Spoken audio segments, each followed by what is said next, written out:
Hey guys, it's Ryan here with HobbiesofaMan. Once again, and today we're going to be doing a comic book review. We're going to be looking at Mouseguard Fall 1152, which is the first book in the Mouseguard series. It's written by David Peterson, and he also does the artwork, which looks like this. Very pretty. And the publisher here is Arkia, or Villard. That's what this one says here, but it's actually a Boom Studios subsidiary, I guess is the right word. I think Boom bought them out, and now they were the ones that do the publishing. However, I think this is an old edition, and that's why it doesn't have any markings that indicate it's by Boom. But as far as I understand it, it is. So yeah, the demographic here is teen plus is what I would call it. It does not have a demographic label anywhere, but even though this kind of has an all ages approach to things, certain things in it feel very much teen plus to me. Like, they feel like things that I would have not seen in a kid's book, but definitely saw in YA books growing up, right? So that's why I want to go with a teen plus type of thing. But you could argue it's an all ages book. It's just, for me personally, I would call it a teen plus. In terms of genre here, we have fantasy, medieval fantasy specifically. And you could argue that there's like some sort of elements of heroic fiction, heroic fantasy, if you want to call it that. And also kind of like classic romance, and not in the like lovers sense, but romance in the old meaning of the word, in the old kind of like Renaissance name or understanding of the word. These like old stories that were about adventure and character and had these far-reaching kind of situations happening, right? Like stuff like that, kind of like Arthurian in style, right? So yeah, in terms of adaptations, it does not have one. There is an RPG game based on this, and I actually think this would be a really great animated TV show. I'm sure that I think there has been TV shows that are similar to this before, or movies that are similar to this before. I remember distinctly as a child watching a few Disney movies that had, mouse main characters. And I think that this would be really good as a show. However, it is creator owned, and I'm not really sure that the creator has that much pull in order to get something like this even looked at, right? So yeah, and in terms of a rating, I would give it a 4.5 out of 5. There was just a little bit here that wasn't completely up to snuff, in the sense that I was confused about certain things and the order of in which they happened, right? So that kind of lowers the enjoyment a little bit, because it did kind of harm my ability to enjoy this, but it is overall a very good book. I really, really enjoyed it. So the premise here is that there's these mice, right? And they're basically destroyed by everything around them. Everything that is around them can hunt them and kill them easily, right? And so they have moved on to hide and to create this musketeer force, basically this warrior force called the Mouseguard. And they used to be a very feared and very renowned group of warriors. They fought in this big war against some weasels, previously. And it's been many, many years. I think they said it's been 4 or 5 generations since, so like a century.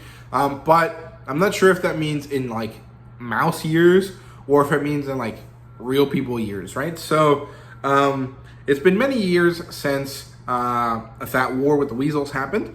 And things have changed, and there is a big level of peace now. And so the mouse guards are really not necessary anymore, or at least are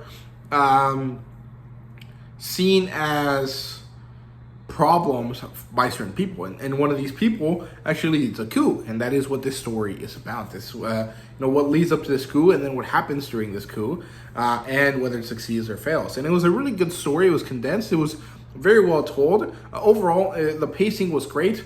The introduction to the characters was great. Everything about it and the premise was good. I liked it. So let's look at the plot line here. It opens with this old man merchant traveling. He ends up dying, and he never makes it to the place he's supposed to make it to. And so the Mouseguard are sent to investigate and to try to find him. But it turns out that he was a traitor carrying sensitive information to another city, right? And so the Mouseguards go back to the city, and they try to do something about it. And as this is happening somewhere else, more information is being found by another Mouseguard called Sadie, who ends up at the sea, going to find her friend, and then her friend gives her this information in a very tense situation, and then they are besieged or attacked by crabs, and Sadie has to run away, leaving her friend behind to his fate in order to bring the information to the right people, right? And so this happens there. Then the original Mouseguards that we got introduced to, who are Saxon, Kenzie, and Liam, arrive to the city, and one of them infiltrates the bad guy forces, and the other two are caught and thrown out of the city. Then they are protected and brought in to be healed by this old Mouseguard guy called the Black Axe, who is a very badass guy. And then the coup happens, and we get to see the big battle, and a really good epilogue resolution here that made the story concise, controlled, and also led to a possibility for more stories. And there's actually more stories for sure. So I think there's another 5 volumes that I can buy, and the story is still being worked on as far as I understand it.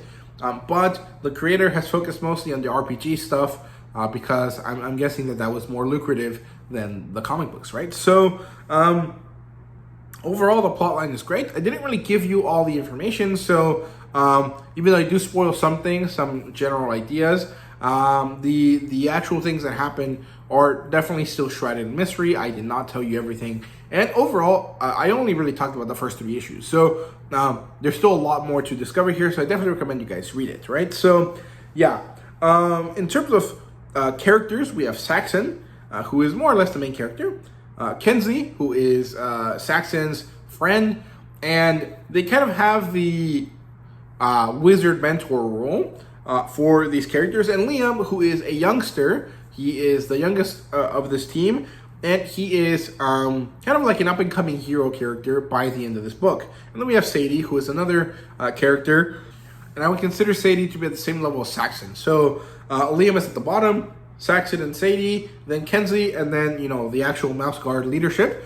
That's kind of how I would put them, but it might not be completely correct, right? So, yeah. Then we have Black Axe and Gwendolyn, who is the leader of the Mouseguards. Then we have Conrad, who was Sadie's partner, and Midnight, who is the leader of the coup. And all of these characters are really good and really interesting. Not all of them are fleshed out, but the ones that are important are definitely given some value to them, some character development, and it works really well.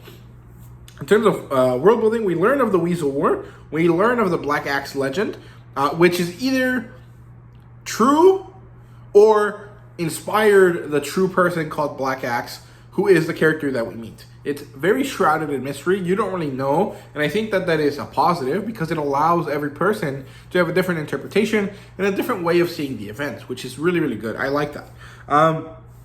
Then we have this kind of like Arthurian stuff, this kind of background to the story that feels very Arthurian. I mean, even the names kind of feel, you know, Saxon, Anglo-Saxon, or kind of like almost Arthurian in style. I like that a lot. In terms of the artwork, it's really, really good. I initially didn't like it that much, but I've heard a lot of things about this story. I think mostly from Omar from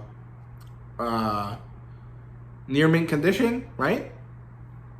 And I really enjoy the story, right? And the artwork manages to be very good once you get used to it, and I like it a lot. Some of these images are beautiful. I would love to have them as posters, even if they wouldn't really fit anything that I have currently. Like, they wouldn't really fit into my room, but I would still like to own them, right? So yeah, there's no fan service. The story doesn't really have any of that, and honestly, if it did, it'd be kind of creepy because these are very clearly like animals, not like humanoid animals, right? So these wouldn't be like monster girls. Like, these are like actual mice that just happen to be intelligent, right? So yeah, so, you know, fan service would not work for that. Anyway, ratings wise, 4 out of 5 out of 5. No, 4.5 out of 5. Because there's a tiny bit of confusion in the middle of the story where I wasn't really sure what was going on. It took me a little bit of rereading to figure it out, and it was mostly to do with the way that the Black Axe legend was told,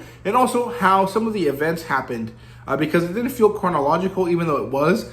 And there was a little bit of confusion in how the story was being told that made it really difficult for me to understand what was going on. And so the fact that I had to put it down, come back to it, reread those sections, and then I finally understood it, made it less than a 5 for me, because I feel like that sort of thing is definitely an issue, right? So there you go. That's my thoughts on Mouseguard. Overall, I recommend you guys read this regardless of whether I told you about it or not, because it's really, really great. I definitely recommend it.